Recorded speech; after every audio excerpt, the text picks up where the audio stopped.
Hey, everybody, it's Scott Steen with winnersandwhiners.com. Happy Monday, everybody. It is the Monday version. The Monday version of Today in Sports Betting.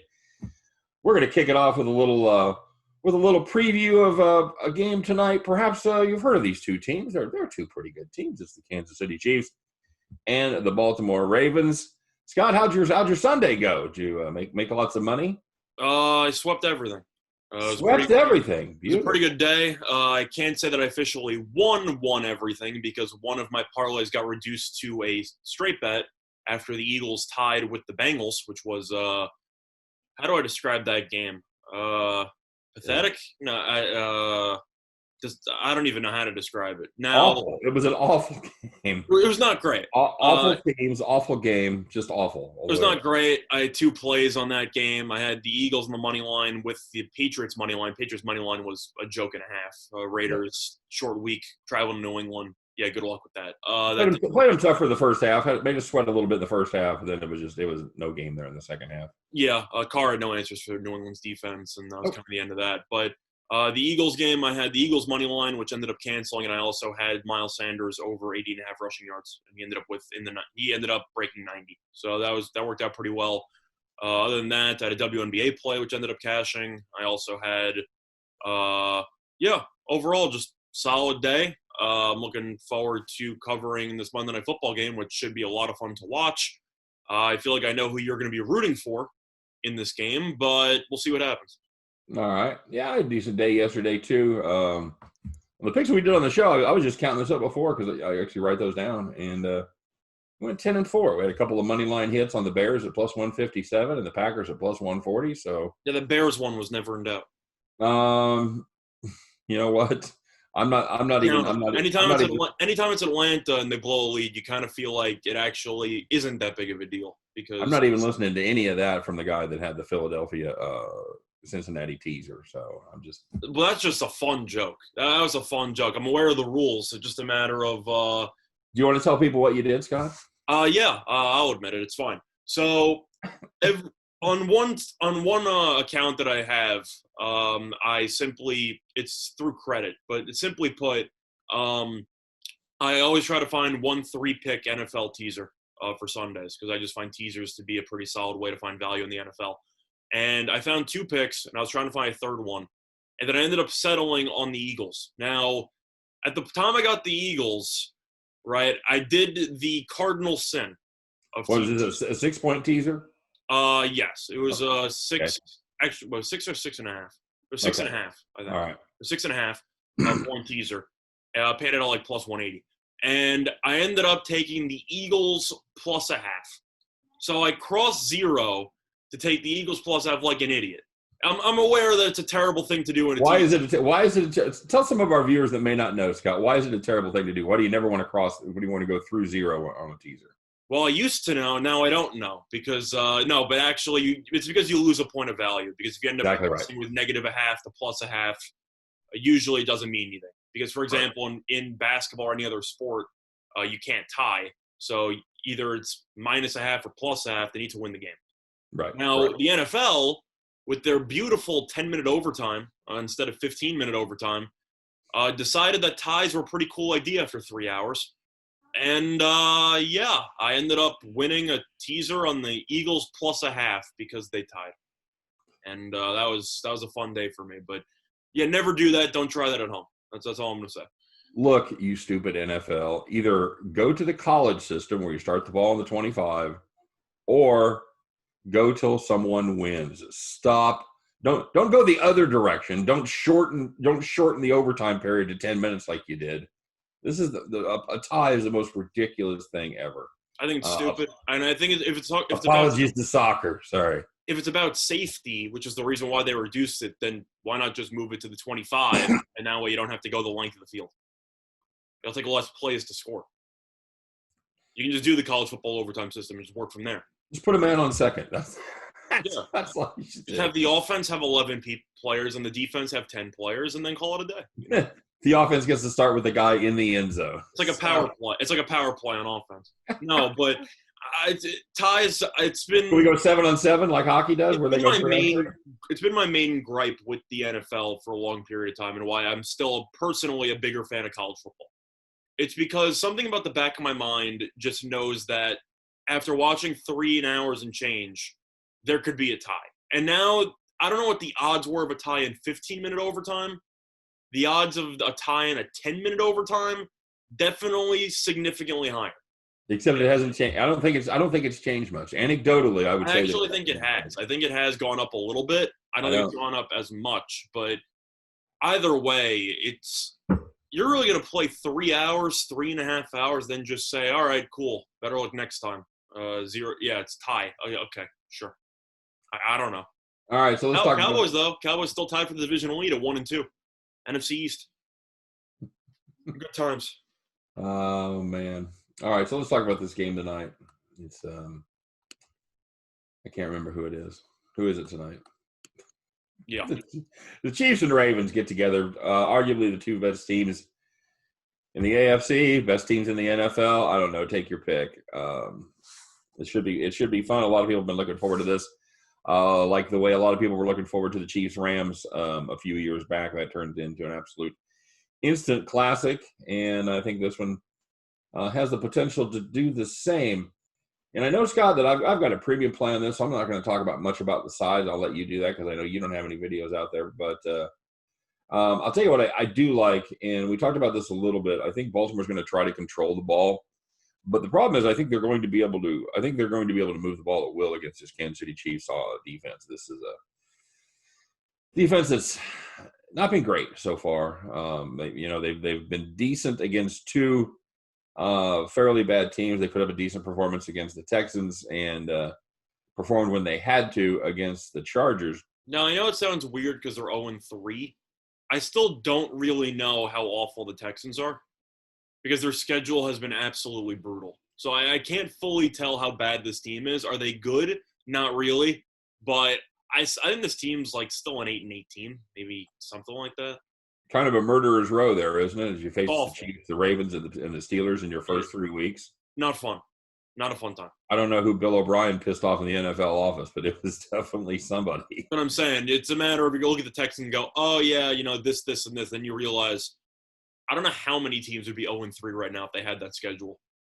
Well, probably a decent amount. That's not good. I know they're in a big hole against the Titans, who are somehow inexplicably 3-0. I don't know how that happened. They're 3-0. They're 0-3 against the spread. So read that however you want. But yeah, they're 3-0. Cheer for them. Don't bet on them. Mm-hmm. So I think ultimately that the Chiefs are going to have to throw the ball tonight. The Chiefs' offense has really been stagnant here the first couple of weeks compared to what we're used to seeing. Pat Mahomes is in the kind of the bottom half of a lot of passing statistics when you're used to seeing his name there at the top. And I think Andy maybe has got just a little over enamored of his new toy there in Clyde Edwards-Helaire. That's the thing, though, is they didn't really use him that much last week. He only had about 10 carries and 5 or 6 receptions. So they were limited in their possessions, though. They didn't possess the ball as long as they normally do. They were able to stop them on 8 of their first 10 drives. So they didn't have a lot of plays. They didn't run the number of plays. And they didn't have the sustained drives that they normally have there against the Chargers defense. And this Baltimore defense, it's no joke, man. It's a very, very fine unit. And I think just a brief question. I know they talk about Baltimore's defense. Does Baltimore have a flaw? Besides Lamar, of course, not having playoff success. I just mean in general from the roster makeup alone. Is this team weak in really any area besides maybe wide receiver? No, I was looking at that last night. They're not – I'm not – I don't know where the massive flaw is. The second, you could say Mark Ingram really isn't a one, but they also got Dobbins, who's decent. They also got Edwards, who's okay. So even though I do agree that I don't think Ingram is a superstar by any means, he's a serviceable running back, and they also have a 3-headed committee. So you don't need a bell cow running back when your quarterback is going to run minimum of 10 times a game. Correct, and I'm assuming that you think Dobbins is going to be pretty good. I know. I loved him. I loved him at Ohio State, and I think it's certainly a good chance that he I think will. at some point Dobbs is going to take over the reins. I just think it's a matter of I agree with that. I agree with that. Ingram really never has taken that final step to be a real number one. But no, I mean, and you're nitpicking there. that's what I'm saying. It's just a matter of Baltimore's team from top to bottom is just so complete. And that's the issue I have with Kansas City. I know the offense is great, even though it hasn't looked as dynamic as it usually does. The defense is always going to be a question mark. Defensive line is usually pretty good. It's more of a matter of the secondary and the linebacking core. But that's the main issue that you have. It's just, can this defense actually get stops? And I'm not sure if they can, especially after the Chargers ran the ball down their throats for about 3 to 4 quarters. Yeah, that is the question. The Chiefs, for all their success and all their wins, all their covers, they still have not really been able to solve the linebacker problem. They still have an average to slightly below average linebacking crew. They're down Rashard Breeland in the defensive backfield, and that really hurts. He's got 2 more games to serve on his suspension. They do get Mike Pennell back after a brief 2-game suspension for him. He's kind of a run stopper guy there in the middle of the defensive line. That'll help. Just another big experienced body there. But as far as the being able to move the ball against the Chiefs, I anticipate the Orioles. I anticipate the Ravens to be able to not quite move the ball at will, but I expect them to. I definitely expect them to put up some points in this one.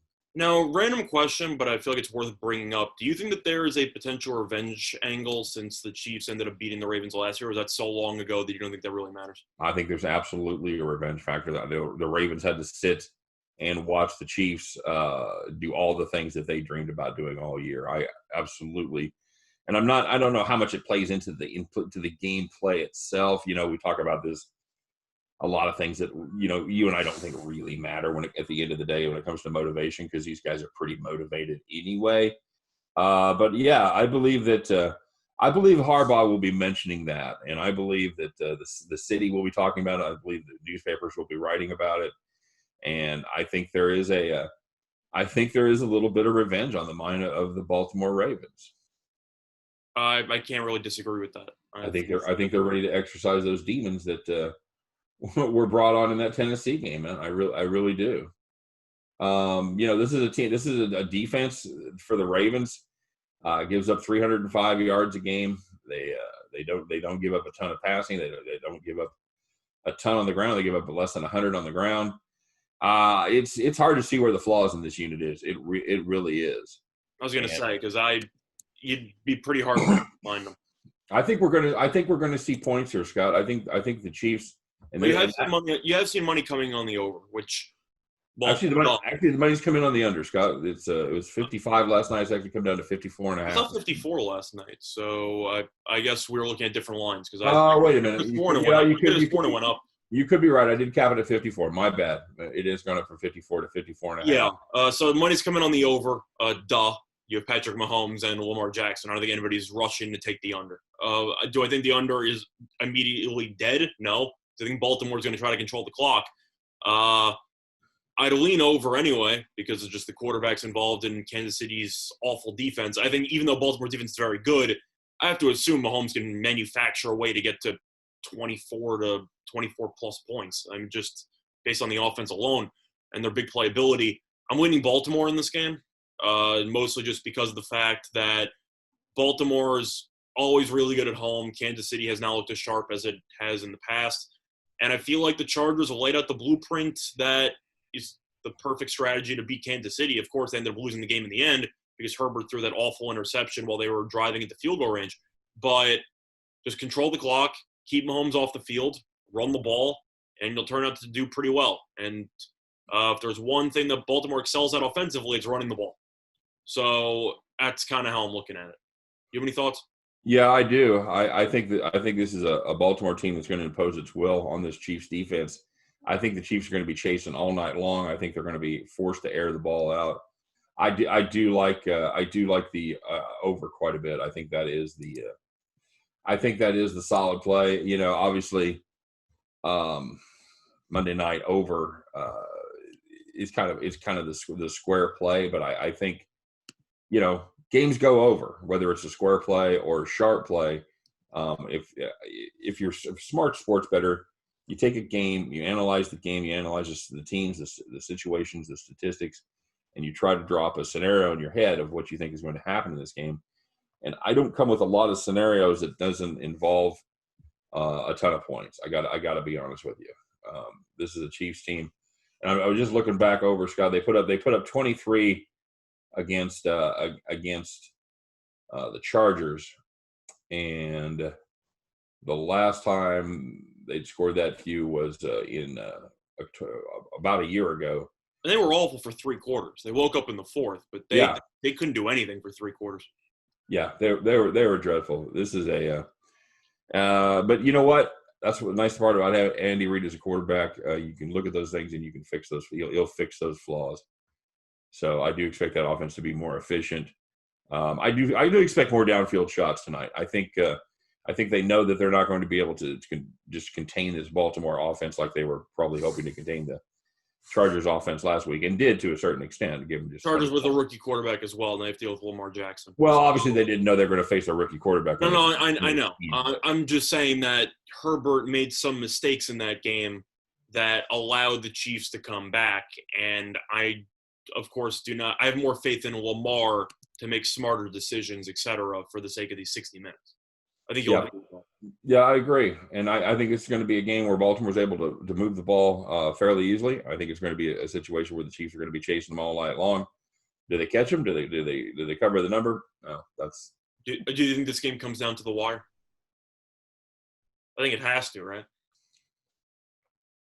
You don't have to say one side or another. You can just say, do you think this is do you think this is a one possession game in the fourth quarter? Well, if I say no, I don't think it comes down to the wire. I think it's going to be pretty obvious who I've taken. No, I do think it comes down to the fourth. I think it has to come down to the wire. I just can't see one of these teams blowing the other one out. I just don't see that happening, because I think both teams are just that good offensively that I think the game will be very close. I'm still leaning Baltimore, especially now that it went down to 3. Am I in any rush to take it? No. I'm going to wait until right before the game if I was going to take it, because money's going to keep pouring on Kansas City. It's going from 3.5 to a juice 3. It's going from 3.5 to 3.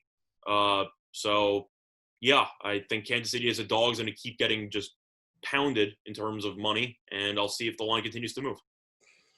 We'll see. It should be a very interesting thing. Do you think people are going to rush to the window to fade Mahomes plus Mahomes plus 3? Because I don't see them fading that. I think that the entire public is going to be sprinting to take Chiefs on the money line, Chiefs on the spread, anything pretty much. Yeah, I think you're going to look at a team that's covered 12 of their last 13 games, and you're going to say this team is getting points.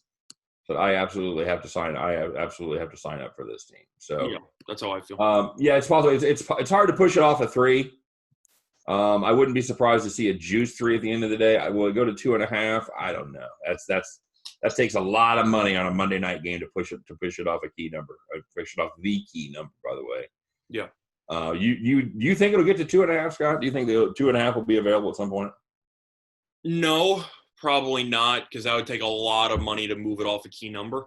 But if I had to guess, I do think that the Chiefs plus 3 would move, or the Ravens minus 3, I should say, would move from minus 125 to maybe around minus 115, minus 110. I got the juice or deuce, but I don't think it's coming off 3.